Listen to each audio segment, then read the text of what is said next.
Hello दोस्तों, welcome to Safdev education academy by dear sir. Subscribe our channel for more informative videos. नमस्कार दोस्तों। तो कैसे हैं आप लोग? आशा करता हूँ आप लोग अच्छे होंगे और स्वस्थ होंगे। तो दोस्तों, आज हम दिल्ली पुलिस कांस्टेबल 2023 में जो वैकेंसी निकली है उसका प्रीवियस ईयर क्वेश्चन पेपर जो कि 2/12/2020 को सेकेंड शिफ्ट में हुआ था उसके न्यूमेरिकल एबिलिटी के क्वेश्चन सॉल्व करेंगे। तो चलिए शुरू करते हैं। What is the difference between the compound interest compounded annually and the simple interest on rupees 16,000 for 3 years at 5% per annum? तो कंपाउंड इंटरेस्ट और सिंपल इंटरेस्ट के बीच का डिफरेंस हमें बताना है। 16,000 रुपीज हमारा मूलधन है 3 साल के लिए और ब्याज दर है 5% पर एनम की। तो देखिए फ्रेंड्स, कंपाउंड इंटरेस्ट क्या होता है? कंपाउंड इंटरेस्ट होता है प्रिंसिपल 1+r/100 की power T minus P. Principal क्या है? 16,000 रुपये। रेट ऑफ इंटरेस्ट क्या है? 5%। कितने साल के लिए? 3 साल के लिए, माइनस 16,000।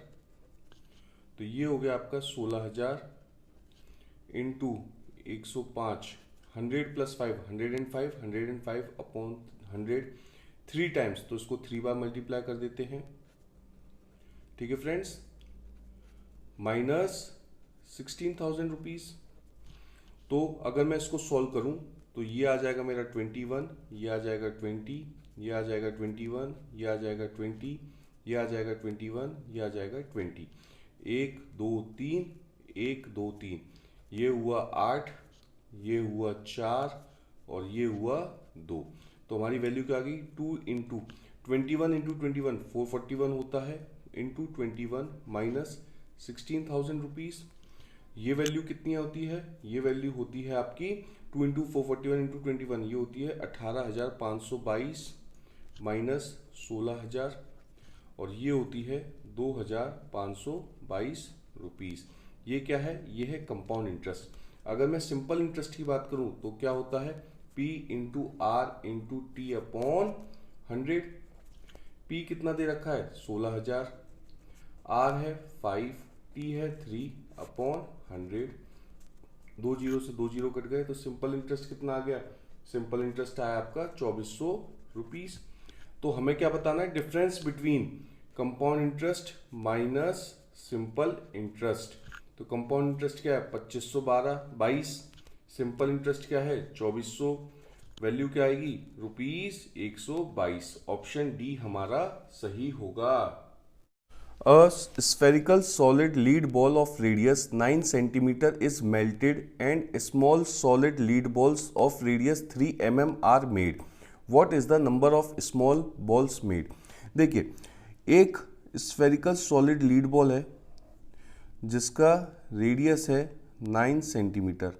इसको मेल्ट किया जाता है और small small spherical lead balls में कन्वर्ट कर लिया जाता है जिसका रेडियस जो है वो है 3 mm।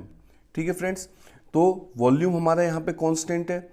Volume of big sphere is equal to n numbers into volume of small sphere. Volume of big sphere क्या हो गया? 4/3 पाई आर क्यूब और n into volume of small spherical balls का क्या होगा? 4/3 पाई आर क्यूब। ये mm में है, ये सेंटीमीटर, तो सेंटीमीटर को mm में कन्वर्ट कर लेते हैं। 4/3 पाई कट हो जाएगा, ये हो जाएगा 90 का cube is equal to n into 3 का क्यूब। ठीक है फ्रेंड्स, तो ये हो गया 90 का क्यूब क्या हो गया? 90 into 90 into 90 is equal to n into 3 into 3 into 3। तो ये हो जाएगा 30, ये हो जाएगा 30 और ये हो जाएगा 30। तो n की वैल्यू क्या आ गई? n की वैल्यू आ गई 27,000। ऑप्शन ए हमारा सही होगा। A publisher sells a book to a wholesale dealer at a profit of 30%. The wholesaler sells the book to a retailer at a profit of 25%. The book is then sold to a customer for rupees 312 by earning a profit of 20%. What is the cost price of the book for the wholesale dealer? तो देखिए friends, यहाँ पे सबसे पहले क्या है? Publisher है, publisher ने, मान लीजिए पब्लिशर ने होलसेलर को कितने परसेंट प्रॉफिट पे वो बुक बेची, 30% के प्रॉफिट पे वो बुक बेची।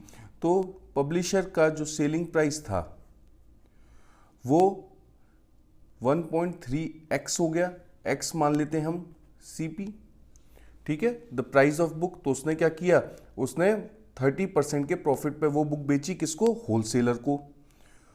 होलसेलर ने रिटेलर को कितने प्राइस पे बेची, 25% के प्रॉफिट पे।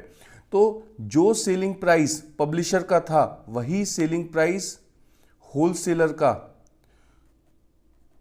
कॉस्ट प्राइस हो जाएगा, और उस कॉस्ट प्राइस पे उसने कितने परसेंट का प्रॉफिट लगाया, प्रॉफिट लगाया उसने 25% का। तो सेलिंग प्राइस फॉर होलसेलर कितना हो जाएगा, 125/100 मल्टीप्लाई बाय 1.3x। ठीक है फ्रेंड्स, तो ये आ जाएगा आपका 1.625x। फिर उसने किसको बेची, उसने बेची कस्टमर को। तो जो सेलिंग प्राइस होलसेलर का था वही कस्टमर का क्या हो जाएगा, कॉस्ट प्राइस हो जाएगा। कॉस्ट प्राइस हो गया 1.625x। होलसेलर ने रिटेलर को बेची थी, ये क्या था, ये है रिटेलर। तो होलसेलर ने रिटेलर को किस कॉस्ट प्राइस पे बुक बेची, 1.625 पे, ठीक है। तो होलसेलर ने रिटेलर को किस प्राइस पे बुक बेची, 1.625x। तो रिटेलर के लिए जो होलसेलर ने बेची थी वही उसका कॉस्ट प्राइस हो गया, और रिटेलर ने उस पर कितना प्रॉफिट अर्न किया, रिटेलर ने प्रॉफिट अर्न किया 20% का।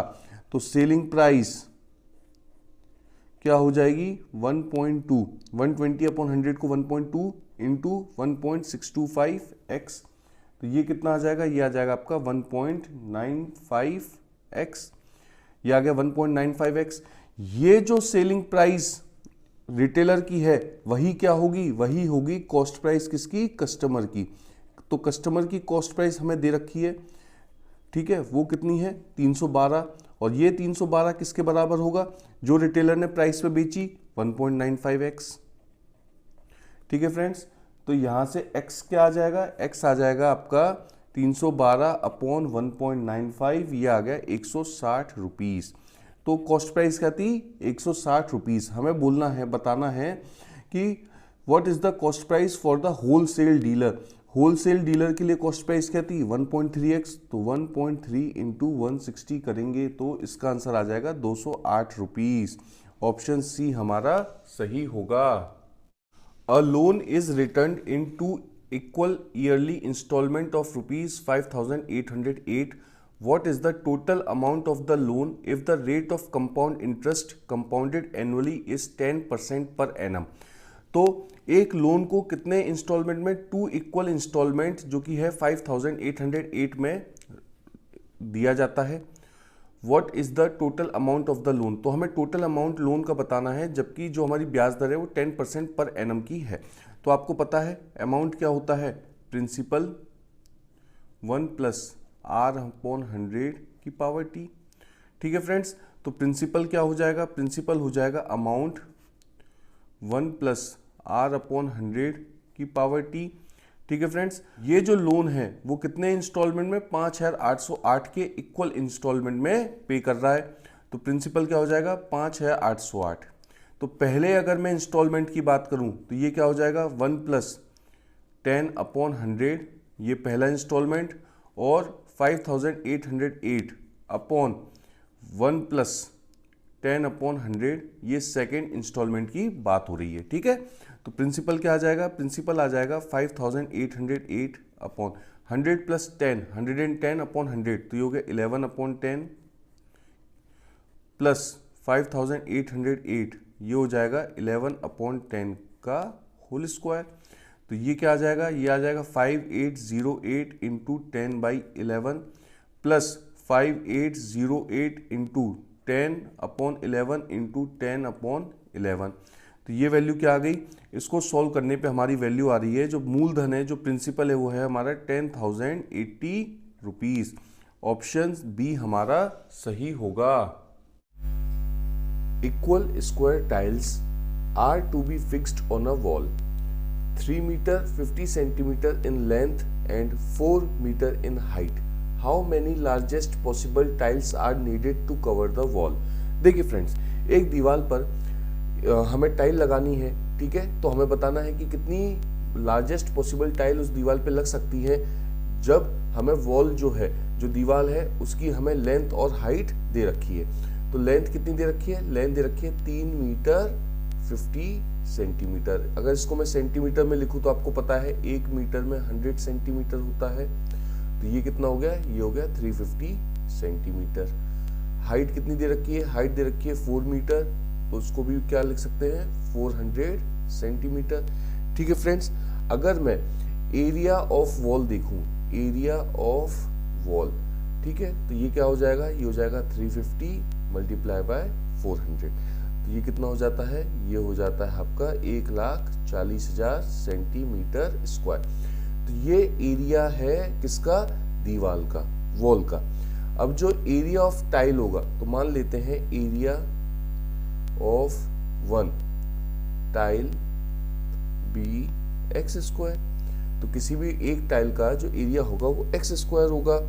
तो जो एरिया ऑफ वॉल होगा वो लिख देता हूं मैं, area of wall must be divisible by x square. ठीक है, तो जो भी एरिया होगा वॉल का वो एक्स स्क्वायर से डिविजिबल होना चाहिए। ठीक है, तो अब हम क्या करेंगे? अब हम जाएंगे ऑप्शन पे। तो ऑप्शन ए को देखें, तो क्या 1,40,000 जो एरिया ऑफ वॉल है वो हमारा 63 से डिवाइड हो रहा है, क्योंकि जब तक डिवाइड नहीं होगा तब तक पॉसिबल टाइल कहाँ से आएंगी? ठीक है फ्रेंड, अगर कोई हाफ पॉइंट में आ रहा है तो इसका मतलब कि हमारी मैक्सिमम पॉसिबल टाइल नहीं है। तो ये अगर हम देखेंगे तो इसकी वैल्यू आती है 2222.22। ऑप्शन बी देखें, 1,40,000 डिवाइड बाय 45, ये क्या आ रहा है? ये आ रहा है 3,011.11। ऑप्शन सी देखें, 1,40,000 डिवाइड बाय 56, तो ये क्या आएगा? ये आ जाएगा 2500। ऑप्शन डी देखें, ये आ जाएगा 1,40,000 डिवाइड बाय 54, तो ये वैल्यू आएगी 2592.59। तो अगर हम ध्यान से देखें तो ऑप्शन सी में जब हम एरिया ऑफ वॉल को मैक्सिमम पॉसिबल टाइल से डिवाइड कर रहे हैं तो हमारी वैल्यू जो है वो इंटीजर फॉर्म में आ रही है, पॉइंट में नहीं आ रही है। तो आंसर क्या होगा? आंसर सी हमारा सही होगा। A person covered a certain distance at some speed. Had he moved 6 km per hour faster, he would have taken 30 minutes less. If he had moved 4 km per hour slower, he would have taken 30 minutes more. What is his original speed? तो देखिए friends, यहाँ पे क्या दे रखा है कि एक person एक सर्टेन डिस्टेंस को एक सर्टेन स्पीड पे और किसी टाइम पे कवर करता है। अगर वो उस स्पीड से 6 किलोमीटर पर आवर फास्ट चलता तो उसको कितना टाइम लगता? उसको 30 मिनट कम लगते। तो डिस्टेंस तो सेम था। ठीक है फ्रेंड्स, तो स्पीड में क्या हुआ? स्पीड में वो 6 किलोमीटर तेज हुआ तो उसको टाइम कितना लगा? टाइम लगा उसको 30 मिनट से 30 मिनट कम। ठीक है, दूसरा क्या बोल रहा है? तो दूसरा क्या बोल रहा है कि अगर वो 4 किलोमीटर पर आवर स्लोवर जाता तो डिस्टेंस तो सेम था, तो अगर वो स्लोवर जाता इसका मतलब -4, तो उसको कितना टाइम लगता? उसको 30 मिनट ज़्यादा लगते पहले वाले टाइम से। ठीक है, तो ये आ गया फ्रेंड्स। और D is equal to speed into time, अगर वो अपनी नॉर्मल स्पीड से चलता तो उसको इतना टाइम लगता। तो हमें ये दे रखा है, तो सबसे पहले आप क्या करिए, इनको इक्वेशन दे दीजिए 1 2 3। सबसे पहले हम 1 और 2 इक्वेशन की बात करें, इक्वेशन 1 एंड 2। ठीक है, तो आपको पता है डिस्टेंस तो सेम है, तो क्या हो जाएगा? Speed into time is equal to speed plus 6 t minus 1/2। ठीक है फ्रेंड्स, तो ये क्या आ जाएगा? ये अगर हम देखें तो यहाँ पे ये आ जाएगा st, ये हो जाएगा 60 माइनस s/2, ठीक है, और -3। और ये किसके बराबर है, ये है एस टी के। एस टी से एस टी कट जाएगा तो हमारा एस आ जाएगा 60 माइनस 3 मल्टीप्लाई बाय 2। तो एस की वैल्यू आ गई 20 माइनस 6। ठीक है फ्रेंड्स, अगर मैं इक्वेशन 1 एंड 3 की बात करूं, ठीक है फ्रेंड्स, इक्वेशन 1 एंड 3, तो डिस्टेंस सेम है तो क्या हो जाएगा, दोनों इक्वेशन बराबर हो जाएंगे। S T is equal to, इसको इसमें मल्टीप्लाई कर दूं तो ये हो जाएगा एस टी, ये हो जाएगा एस बाई 2, ये हो जाएगा 40 और ये हो जाएगा 2। ठीक है फ्रेंड्स, तो एस टी से एस टी कट गया तो यहाँ क्या आ गया, यहाँ आ गया आपका S is equal to 8t minus 4, 8t plus 4। ठीक है फ्रेंड्स, तो यहाँ क्या आ गया 8t प्लस 4। अब आप क्या करिए, इन दोनों इक्वेशन को, जिसको a और b कह रहे हैं, इनको एक दूसरे के बराबर रख दीजिए तो आ जाएगा आपका 20 minus 6 is equal to 8t plus 4। तो यहाँ गया तो हो गया 4t और ये यहाँ गया तो हो गया 10। तो t क्या आ गया, t आ गया हमारा 10/4, जिसको हम बोल सकते हैं 5/2। टाइम आ गया 5/2 आवर। ठीक है फ्रेंड्स, हमें क्या चाहिए, हमें चाहिए ओरिजिनल स्पीड। अब आप इसको इक्वेशन ए या इक्वेशन बी किसी में भी रख दीजिए, हम बी में रख देते हैं। तो जब मैं यहाँ रखूंगा तो क्या आ जाएगा, speed is equal to 8 into 5/2 plus 4, ये गया 4, 4 5 20, 20 प्लस 4 24। तो स्पीड क्या आ गई 24 kilometre per hour. Option B हमारा सही होगा। Henry is working in a company. From his monthly salary, 25% is deducted as house rent, 15% is spent on children's education, and 18% is spent on other heads. If his monthly savings are rupees 7,560, then what is his monthly salary? तो देखिए friends, मान लेते हैं जो monthly salary है वो कितनी है, वो है 100x। ठीक है फ्रेंड्स, तो हाउस रेंट पे कितना स्पेंड कर रहा है, 25% ऑफ 100x। चिल्ड्रंस एजुकेशन पे कितना खर्च कर रहा है, एजुकेशन पे खर्च कर रहा है 15% ऑफ 100x। और अदर हेड्स पे कितना खर्च कर रहा है, अदर हेड्स पे कर रहा है 18% ऑफ 100x। तो ये क्या आ गया, ये आ गया 25% ऑफ 100x कितना होता है 25x, ये आ गया 15x और ये आ गया 18x। तो अगर इसको हम ऐड करें तो ये हो जाएगा 58x। इसका मतलब वो अपनी मंथली सैलरी का 58x जो है वो एक्सपेंसेस में खर्च कर रहा है। तो उसकी सेविंग्स क्या हो गई, सेविंग्स हो गई उसकी 100x माइनस 58x। तो ये कितना आता है, ये है 42x। अब ये जो सेविंग है 42x, ये किसके बराबर है, ये है 7,560 रुपीस के बराबर। तो x क्या हो जाएगा, x हो जाएगा 7,560 डिवाइड बाय 42। सैलरी कितनी है उसकी मंथली, हमें मंथली सैलरी ही निकालनी है, तो मंथली सैलरी कितनी है 100।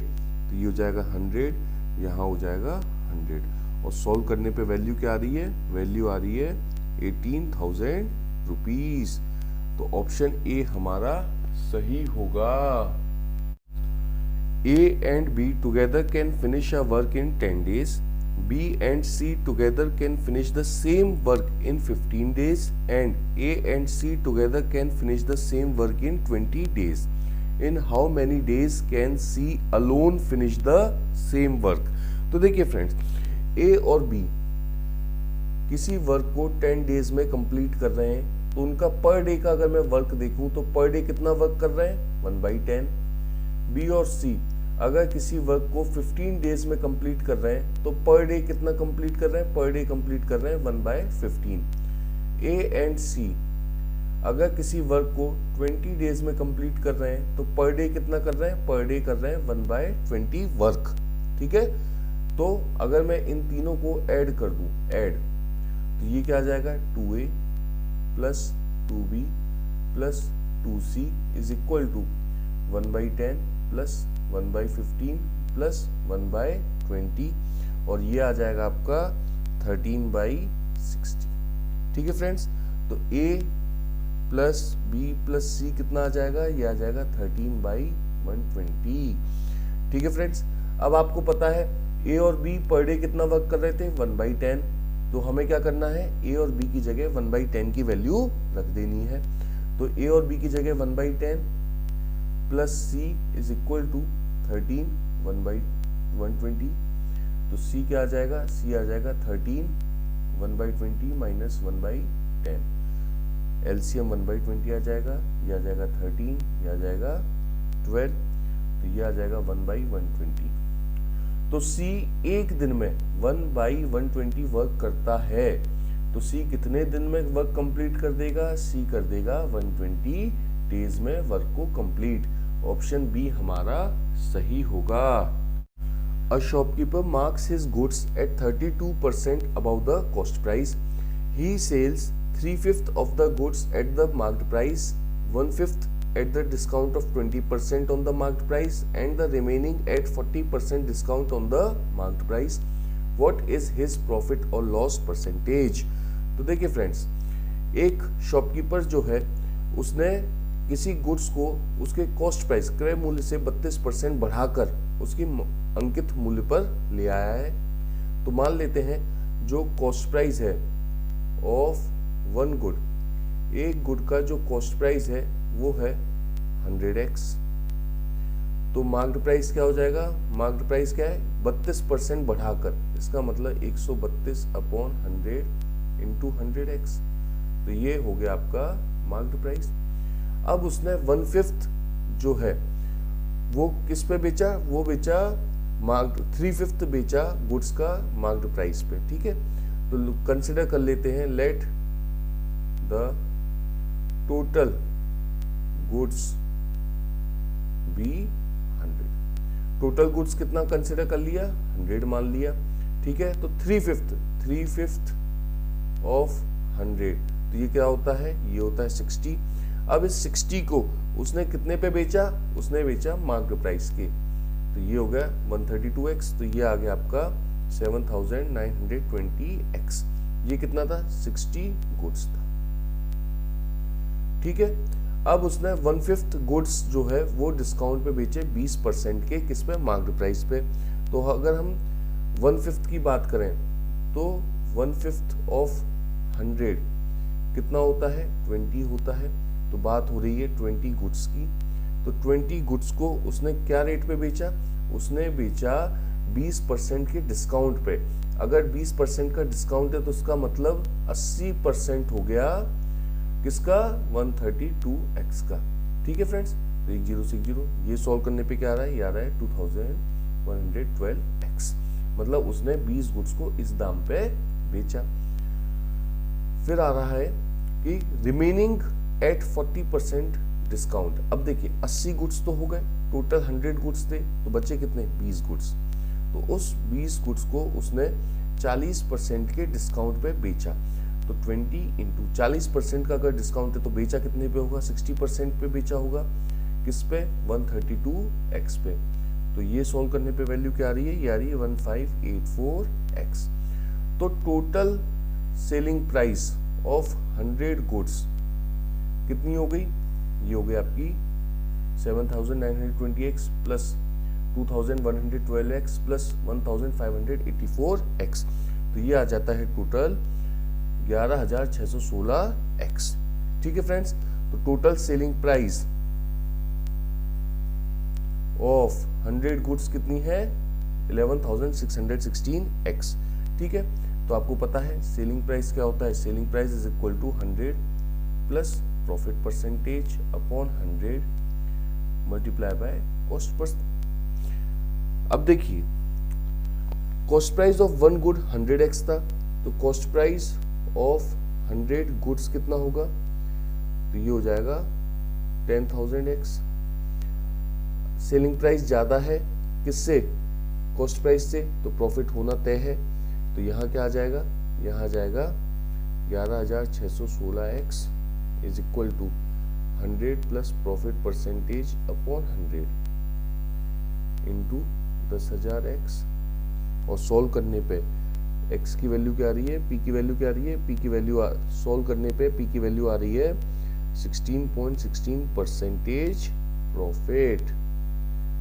तो ऑप्शन डी हमारा सही होगा। What is the number that is always a factor of the sum of a two-digit number and a number obtained by interchanging the digits of the number? तो देखिए friends, मान लेते हैं let two digits number be 10a plus b। दो digit जो number है वो क्या है, 10a plus b है, और आफ्टर इंटरचेंजिंग, इंटरचेंज हो जाते हैं, तो after interchanging number B 10b plus A, तो ये इंटरचेंज हो गए। ठीक है, अगर मैं इनका सम कर दूं तो 10a plus B plus 10b plus A, क्योंकि बोल रहा है sum of a two digit number and a number obtained by interchanging, तो इसका जो सम हो जाएगा वो कितना हो जाएगा, हो जाएगा 11a प्लस 11b, और ये हो जाएगा 11a प्लस b। तो हमें बोलना है कि नंबर क्या है जो कि फैक्टर हो किसका, सम का। तो आप देखिए 11 निकल के आ रहा है, कोई भी अगर यहाँ नंबर आता है वो 11 से मल्टीप्लाई होके 11 का फैक्टर ही बनाएगा, तो आंसर क्या होगा 11। ऑप्शन सी हमारा सही होगा। The value of a machine depreciates at the rate of 25% each year. If the difference between its value at the end of the second year and the third year is rupees 24,000, then what is the value in rupees of the machine at the end of the first year? तो देखिए friends, एक machine है जो कि हर साल depreciate होती है, उसकी कॉस्ट किस रेट से, 25% पर ईयर से। तो मान लेते हैं late the value of machine at starting में क्या है, b 100x। ठीक है फ्रेंड्स, तो value of machine at the end of first year क्या हो जाएगा, 25% कम हो जाएगी, तो 100x से तो 25% कम हो जाएगी, इसका मतलब बचेगी कितनी, 75x। At the end of second year फिर से 25% कम हो जाएगी, तो 25% कम हो जाएगी तो बचेगी कितनी, 75%। किसकी, 75x की। तो वैल्यू क्या आ जाएगी, वैल्यू आ जाएगी 56.25x। At the end of third year, अगर थर्ड ईयर की बात करें तो फिर से कितनी डिप्रिशिएट हो गई, 25%, बची कितनी, 75%। 75% किसकी, 56.25x की। तो वैल्यू क्या आ जाएगी, वैल्यू आ जाएगी 42.1875x। ठीक है फ्रेंड्स, तो अब आप देखिए वो बता रहा है कि जो डिफरेंस है वैल्यू का at the end of second year और थर्ड ईयर वो कितना है, 24,000 है। तो at the end of second year क्या था, 56.25x। At the end of third year कितना है, 42.1875x। और ये किसके बराबर है, ये है 24,000 के बराबर। तो यहाँ माइनस करने पे वैल्यू क्या आ रही है, 14.0625x इज इक्वल टू 24,000। तो x की वैल्यू क्या आ रही है, x की वैल्यू आ रही है 1706.66। ठीक है, तो ये है x की वैल्यू। ठीक है, x मतलब इसमें अगर मैं 100 का मल्टीप्लाई कर दूं तो ये स्टार्टिंग की इसकी वैल्यू आ जाएगी। पर वो जानना चाह रहा है कि at the end of first year उसकी वैल्यू क्या थी।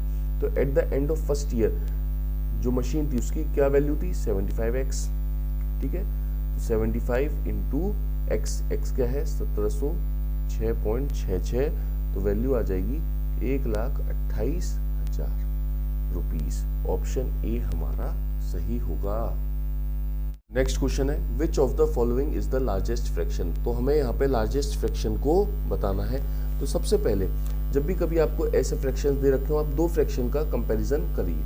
अगर मैं 6/11 और 13/18 को लेता हूँ तो आप देखिए यहाँ पे लिखिए न्यूमेरिकल डिनोमिनेटर, न्यूमरेटर डिनोमिनेटर। तो तो पहले वाले का न्यूमरेटर और दूसरे वाले का डिनोमिनेटर, फिर पहले वाले का न्यूमरेटर और दूसरे वाले का डिनोमिनेटर। ठीक है फ्रेंड्स, ये है 11। तो आपको इस तरीके से करना है, इन दोनों में मल्टीप्लाई करना है, यह आ जाएगा 108, यह आ जाएगा 143। किसकी वैल्यू ज़्यादा है? 143 की वैल्यू ज़्यादा है। 143 में किसका आपको ने न्यूमरेटर लिया था? 13 का। 13 का मतलब इसकी वैल्यू ज़्यादा होगी इसके कंपैरिजन में। ठीक है, दूसरा करते हैं। 13/18 का कंपैरिजन करेंगे 15/22 से। तो पहले का न्यूमरेटर 13, दूसरे का डिनोमिनेटर 22, दूसरे का न्यूमरेटर 15 और पहले का डिनोमिनेटर लेंगे, ये हो गया 18। 13 × 22 होता है 286 और 15 × 18 होता है 270। कौन सी वैल्यू ज़्यादा है? 286। किसका न्यूमरेटर है? 13 का, तो इसका मतलब ये वैल्यू ज़्यादा होगी। तीसरी लेते हैं, 13/18 का कंपैरिजन करेंगे 19/36 से।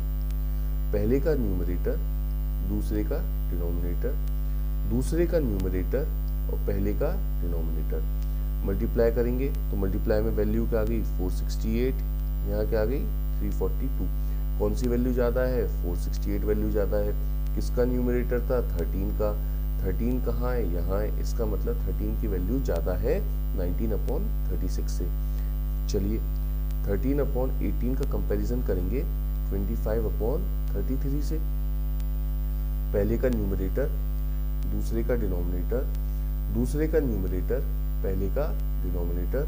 तो 13 × 30 ये कितना होता है? 33, 429। 25 × 18 कितना होता है? 450। किसकी वैल्यू ज़्यादा है? 450 की। न्यूमरेटर क्या था? 25। इसका मतलब 25/33 की वैल्यू ज़्यादा है 13/18 से। तो कौन सा लार्जेस्ट फ्रैक्शन है? 25/33 लार्जेस्ट फ्रैक्शन है। A cow is tied to a peg at one corner of a square-shaped grass field of side 20.5 meter. The length of the rope is 10.5 meter. What is the area in meter square of the field in which the cow cannot graze? तो देखिए friends, यहाँ क्या है? एक square shaped grass field है,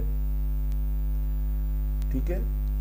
उसके एक कोने पे एक गाय को बांध रखा है और जो गाय जो एरिया कवर कर सकती है वो क्या है? 10.5 मीटर का।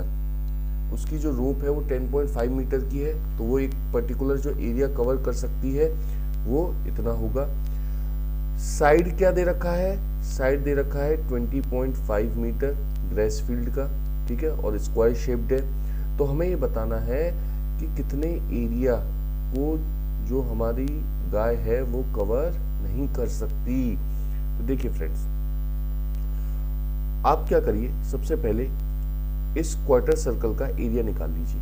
एरिया ऑफ क्वार्टर सर्कल क्या होता है? एरिया ऑफ सर्कल का होता है πr² और क्वार्टर सर्कल का हो गया 4।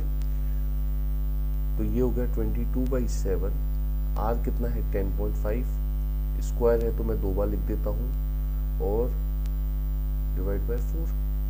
ठीक है फ्रेंड्स, तो ये कितना आ गया? ये आ गया 1.5, ये आ गया 11, ये आ गया 2। सॉल्व करने पे वैल्यू क्या आ रही है? वैल्यू आ रही है 86.625 मीटर स्क्वायर। ठीक है, अब मैं total area of square shaped grass field is, तो क्या एरिया है? 20.5 मल्टीप्लाई बाय 20.5। तो इसको मैं लिख सकता हूँ 205/10 इंटू 205/10। ये हो जाएगा 41/2, ये हो जाएगा 41/2, तो ये हो जाएगा 41 इंटू 41/4। और सॉल्व करने पे वैल्यू क्या आ रही है? वैल्यू आ रही है 420.25। ठीक है, ये हमने टोटल एरिया निकाल लिया। ये हमने एरिया वो निकाला जहाँ पे गाय जो है वो घास को खा सकती है। तो अगर मैं 420.25 में से 86.625 को माइनस कर दूं तो ये मेरा वो एरिया निकल आएगा जहाँ पे गाय जो है वो घास को नहीं खा पा रही है। तो ऑप्शन ए हमारा सही होगा। The average score of a group of 4 students in a test is 64.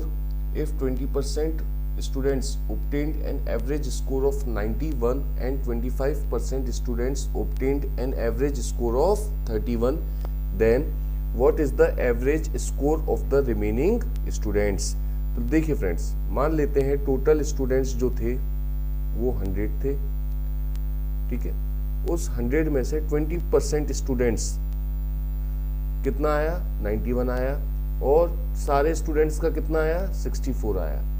Total students 100 मान लेते हैं। अब पूरे 100 स्टूडेंट्स का जो एवरेज स्कोर आया वो कितना आया, 64 आया। तो आपको पता है एवरेज क्या होता है, sum of total score of 100 students upon total number of students. Total number of students कितने थे, 100 थे, और ये किसके बराबर है, ये है 64 के बराबर। तो यहां से निकल के आ जाएगा sum of total score of 100 students. तो ये कितना आ गया, ये आ गया 64, 100। इक्वेशन 1 दे दीजिए। 20% students obtained an average score of 91। तो 100 का 20% कितना हो गया, 20 हो गया। तो एवरेज अगर निकालें तो sum of total score of 20 students upon 20। तो ये कितना था, ये था 91।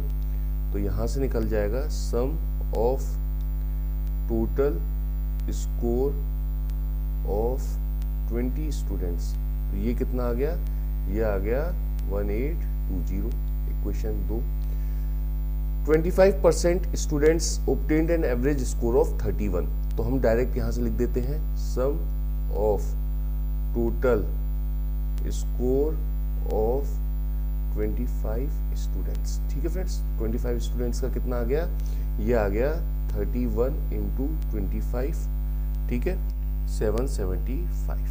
इक्वेशन 3। तो अब हम क्या करेंगे, 20 students plus 25 students, total 45 students का अगर मैं सम देखूं 45 स्टूडेंट्स का, तो ये कितना है, ये है 1820 प्लस 775, मतलब 2595। ठीक है, तो 45 स्टूडेंट्स का जो सम है वो 2595 है, और 100 स्टूडेंट्स का जो सम था वो 6400 था। तो 100 स्टूडेंट्स माइनस 45 स्टूडेंट्स, तो ये कितना हो जाएगा, 6400 माइनस 2595।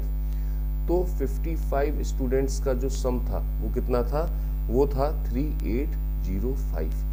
तो ठीक है, तो 55 स्टूडेंट्स का जो सम था वो कितना था, 3805। अगर मैं इसका एवरेज निकालूं तो एवरेज क्या आ जाएगा, 3805 डिवाइड बाय 55, और ये क्या है, ये है एवरेज। ठीक है, जब 55 स्टूडेंट्स का सम जो है वो 3805 है, तो क्या करा हमने, कितने स्टूडेंट थे, 55 थे।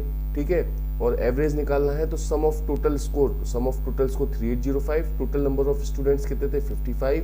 वैल्यू क्या आ जाएगी, वैल्यू आ जाएगी हमारी 69.2। ऑप्शन बी हमारा सही होगा। ₹6060 को ए, बी एंड सी के बीच इस प्रकार बांटा जाता है कि यदि ए के हिस्से में से 15 रुपए, बी के हिस्से में से 20 रुपए और सी के हिस्से में से 25 रुपए कम कर दें, तो उनके हिस्सों का अनुपात 5:7:8 हो जाता है। सी की मूल हिस्सेदारी कितनी रुपए में थी। तो देखिए, ए और बी और सी, इन तीनों की हिस्सेदारी कितनी थी, 6060 रुपए थी। तीनों के मिला के कितने रुपए थे, 6060। अगर ए के हिस्से में से 15 रुपए कम कर दें, बी के हिस्से में से अगर 20 रुपए कम कर दें, तो इनका अनुपात क्या हो जाएगा, 5:7। ठीक है फ्रेंड्स, तो यहां से देख लेंगे 7A minus 105 is equal to 5B minus 100। तो ए कितना आ जाएगा, ए आ जाएगा 5B प्लस 5/7। ठीक है, फिर बी के हिस्से में से 20 रुपये और सी के हिस्से में से कितने रुपए, 25 रुपये कम कर दें तो इनका अनुपात क्या आ जाएगा, 7:8। तो ये आ जाएगा 7/8। तो ये कितना आ गया, 8B minus 160 is equal to 7C minus 175। तो C कितना आ जाएगा, C आ जाएगा 8B प्लस 15/7। ठीक है फ्रेंड्स, इसको इक्वेशन नंबर ए में रख देते हैं। ए की जगह क्या लिखेंगे, 5B प्लस 5/7। ठीक है, 5B plus 5/7 plus B plus C का क्या लिख सकते हैं, 8B प्लस 15/7। और ये किसके बराबर है, 6060 रुपये के बराबर है। तो यहाँ क्या आ जाएगा, ये आ जाएगा 5B plus 5 plus 7B plus 8B plus 15 is equal to 6060 multiply by 7। तो ये हो जाएगा 42,420 रुपये। तो B कितना आ जाएगा, B आ जाएगा 2120 रुपीज़। तो B अगर 2120 रुपीज़ है तो यहाँ रख देते हैं। तो C कितना आ जाएगा, C आ जाएगा 8 × 2120 प्लस 15 डिवाइड बाय 7। और सॉल्व करने पे वैल्यू क्या आ रही है, वैल्यू आ रही है 2425 रुपीज़। ऑप्शन सी हमारा सही होगा। For more videos, like, share, subscribe our channel. Thank you.